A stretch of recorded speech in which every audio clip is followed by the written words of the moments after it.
Hello, this is Emmanuel Wong, and this is going to be my essay presentation on the historical details and how it has affected the appreciation of the piece that I've chosen, The Water Goblin. Okay, let's start by giving you a short introduction to the piece, which is it is a symphonic poem of a Czech fairy tale that depicts a green goblin that sits by a lake and its intense story throughout the course of time with its interaction with a mum and a woman. And it's one of Antonin Dvořák's last works, which was composed somewhat after his time in the US, which we'll get to in a bit.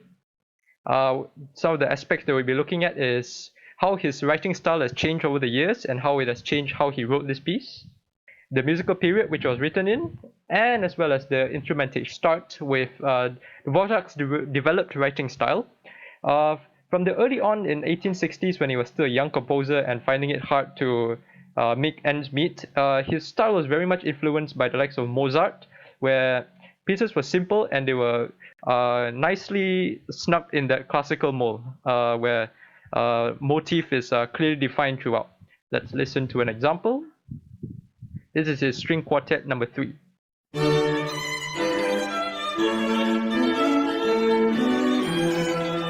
Now, moving on to the 1870s as well as the 1880s, his style started to change, and he started to develop his own kind of writing style, which is known to be very melodic as well as very thoughtful and aware of its direction.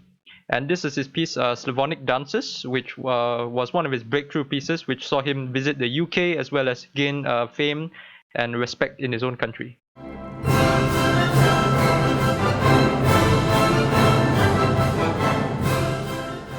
The 1890s were known as his American years, where he and his family moved to New York, and that would be the time where his writing style would greatly change, and he would incorporate some of the elements and influences from the US. Here it is, some of his work.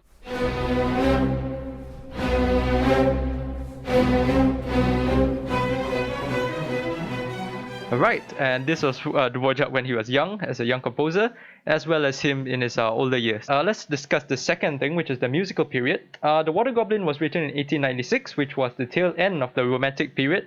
And of course, when these compositions were made, it stressed a lot on individuality and its self-expression, as well as the generous use of ornaments, accents, dynamics, and metaphors that connect to larger ideas.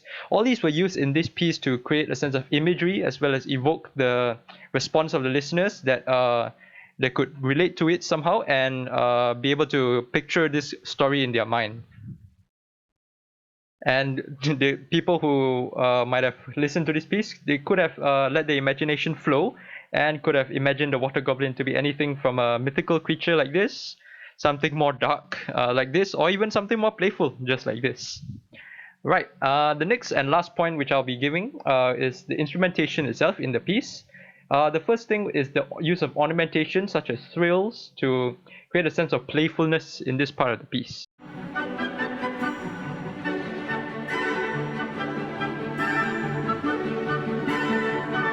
And that way the piece is able to create a sense of liveliness as well as movement and playfulness that is pictured with the goblin. Second is the use of varying textures, and these are used to create contrasts and create a sense of movement to the piece. In the start, the violins play a staccato line, but they are then contrasted with a smooth legato line, which gives a nice variation.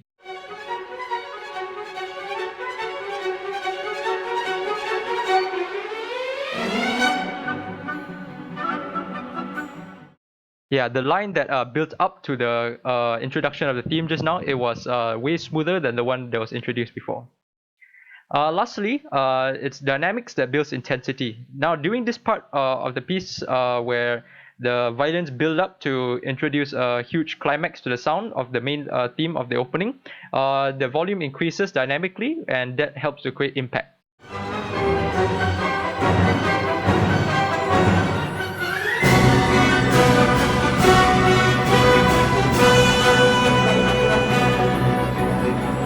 And that shall be it for my presentation. All of these elements that have been used to create the Water Goblin, it helps it to make it a very effective piece in conveying the message as well as the imagery presented in the poem. That shall be it from me. Thank you so much.